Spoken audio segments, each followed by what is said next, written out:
So this is what Chelsea call daily discussions with Brighton. You put in a bid for Caicedo that's £70 million. £70 million, that is lower than what Arsenal had rejected in January. Romelu Lukaku, big man, I think your time is up. Juventus are rioting outside of the stadium. I'm not even joking. There's an entourage of people screaming, Lukaku, we don't want you.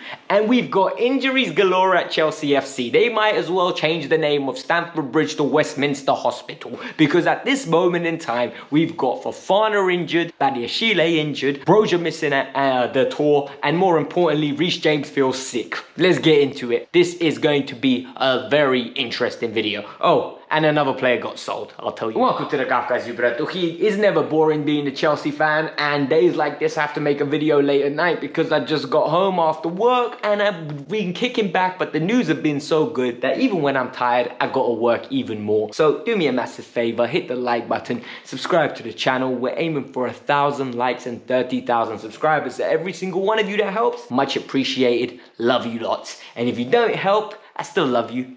Push to the very end. Let's get on with it. We're starting with the Moses Caicedo deal, and to say that I'm bored, I am absolutely flabbergastedly bored. This is becoming ridiculous. So what has been happening? Because we've been hearing consistently, this is what Fabrizio is saying, every single day Chelsea having a regular verbal conversations with Brighton. I don't know why I've made Fabrizio sound like that, but in my head he sounds like that. Basically, Chelsea are discussing deals with Brighton every single day. They're actively talking to Brighton and trying to get a verbal agreement before they put a bid in. Today, we hear that Chelsea have had a 65 million guaranteed with 5 million add-ons rejected. That is beyond pathetic. 6 weeks ago, we had a £60 million bid rejected. And what did I hear from every single moron? Because that's what these people are.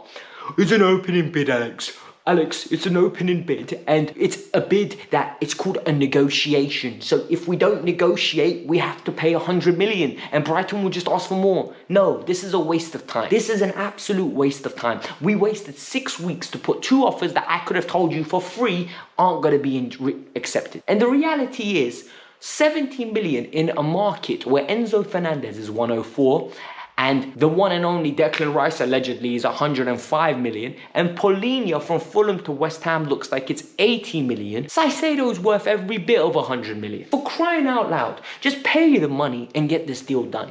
I'm not saying go gung-ho and say, you know what, Brighton, here's 100 million, give us our boy. I'm saying put a decent, respectable bid in. Putting 60% of the valuation is not going to have a bid accepted. Putting 70% of the valuation is not having a bid accepted. It is a moronic way of doing business. I'm sorry. I don't know where you went. LSE, UCL, Oxford, Cambridge, but they didn't teach you that. It's a pathetic way of negotiating. You need to put a bid in that entices them to actually consider the offer. You don't put one in for the sake of putting a bid in and then tell your fans, oh, we try. Because this is what loser clubs do. This is what the West Hams of the world did with Lacazette. This is what Arsenal did with Luis Suarez. This is what Arsenal do when they don't want the player. And I don't want to see Chelsea become Arsenal. Go and bid the right value and go and acquire the player. You don't spend 6 weeks to put in 2 bids and both of them be beyond pathetic. These bids have been disgusting. Reports from Fabrizio are that Moses Caicedo is furious and wants this deal over and done with. And guess what? FYI, Moses Caicedo got played. I'm sorry, it's the easiest way. My man came up, signed a contract from 2,500 to 40,000 pounds with Brighton, and all of a sudden, all he wanted was a verbal agreement. Big man, verbal agreements don't mean nothing. If it ain't on paper, it doesn't mean nothing. Because in business, half the time, people don't even keep their words. Lesson 1 in life. Anyone that watched it, welcome to the Kavkas view of economics. Lesson 1, always have everything written down. Do not take a verbal agreement because it's not worth anything. It's not binding. And it's ridiculous that his agent took that verbal agreement and allowed it to happen. Now he's being held for 100 million. And you know what? Brighton are within their rights. That's the news on Moses Caicedo. Let's get into Romelu Lukaku. Romelu Lukaku is an interesting individual, if I might say so. Romelu Lukaku, all of a sudden, wanted to go to Inter Milan, kicked up a fuss, did an interview, you know the story. Now, Romelu Lukaku apparently the night before the Champions League final was having a little texty text with Juventus. He said, you know what, you guys gonna offer me that kind of wage? Maybe I should come around. Maybe I should drive around to Turin. Milan's not my Cyprus city anymore. I'm gonna be living in Turin. And now Juventus have been held with an ultimatum. Juventus have told, we'll sign Romelu if PSG take Vlahovic. Vlahovic's wages are so high that even PSG aren't considering doing it. But Romelu's got bigger problems on his hand. Inter Milan no longer want him. They're going after Florian Balogun. They put a 40 million euro bid in. Arsenal said they want more. But this is the big one. Juventus have decided to riot. Their fans have went outside their stadium and their fans are saying, we don't want Romelu Lukaku. We do not want him at their club. And you know what? Romelu's in big trouble. And the reason Romelu's in big trouble is because where does he go after this? You burnt the bridges with Inter Milan. You burnt bridges with Chelsea Football Club. You've burnt bridges now with the Juventus fan base when you sat there and said on 5 separate occasions, I will never join Juventus. Saudi. Brother, you need to learn to speak Arabic. Enta Jamila. That's the only bit of Arabic I know. Habib, Yalla, Shukra. I don't know any more Arabic. I apologize. But you need to start learning it. Because it looks like Al Halal, Al Nazir, but clubs in Saudi are going to be interested in you. Or maybe MLS. Inter Miami is very nice this time of year as well. Messi just got his grand opening in the Thunderstone. Busquets is there, Alaba's there. Why don't you go over there as well? You know, a little bit of technique added to the MLS side through Romelu Lukaku.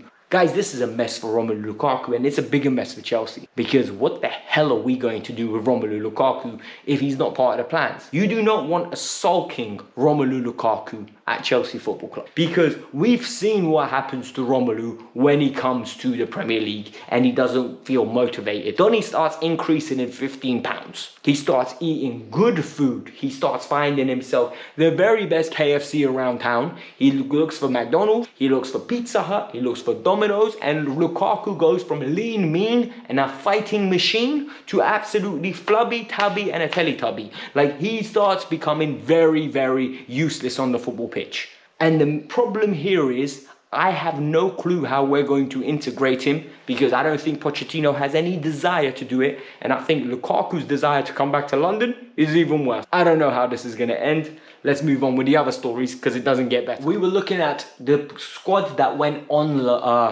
tour. The squad that went on tour had a lot of surprises, right? In the sense, they weren't good surprises. The whole team, if any of you watch basketball, you're going to know what I'm saying. It looked like an AAU tour. I swear to God, it looked like a bunch of youngsters with Raheem Sterling being the uncle that's looking after them and Thiago Silva, the granddad. Literally, you know when you go on a school tour and you have the parents coming along and helping and holding everyone? Bruv, this tour was absolutely kindergarten FC. It literally was a year 6 going to the London History Museum trip with parents guiding. It is absolutely ridiculous how young this tour is, this average age of the tour is. We got 5 goalkeepers, we got 3 left back. The midfield's got an average age of 22 or 21. It's beyond ridiculous how young it is. And what's even more funny and what's making me laugh is the reaction from the fan base. I don't think the fan base realized how young this team is. And there were certain individuals missing. Let's talk about it. The one and only Reece James. Reece James apparently is injured. We don't know what's going on. Knee problems apparently. But Chelsea are putting it out there that he doesn't feel well. He's got the flu. He'll join them a bit late. Apparently. Allegedly. Then we've got the one and only Benoit Badiashile. We knew he was going to be out. We knew he had a little hamstring injury. The hamstring injury is going to keep him out for the whole tour. He's just going to be recovering at home. Armando Broja, same problem here. He's going to be recovering at home. This is totally acceptable. We understand this. We knew Broja's coming back from a big injury, the ACL. The one we did not expect is Wesley Fofana.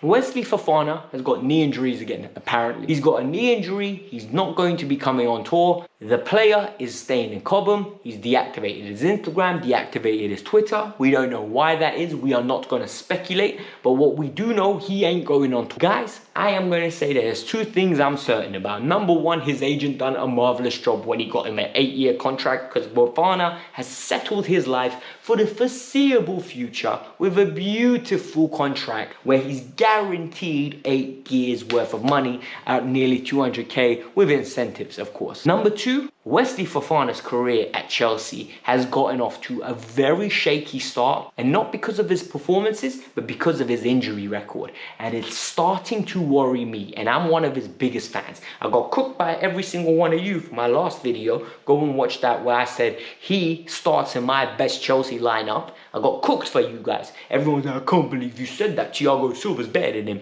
I didn't say Thiago Silva's not better than him on his day. I just think 38-year-old Thiago Silva can't be in a default starting line. But the fact that Wesley Fofana is injured, I'm worried. And what makes things even more interesting is Ethan Ampadu looks like he's gone. Ethan Ampadu was sold today for £7 million with a sell-on clause. I think it's 20% or 15% of whatever Leeds sell Ethan Ampadu for, Chelsea will get in the future. So that's fantastic news for Chelsea, fantastic news for Ethan.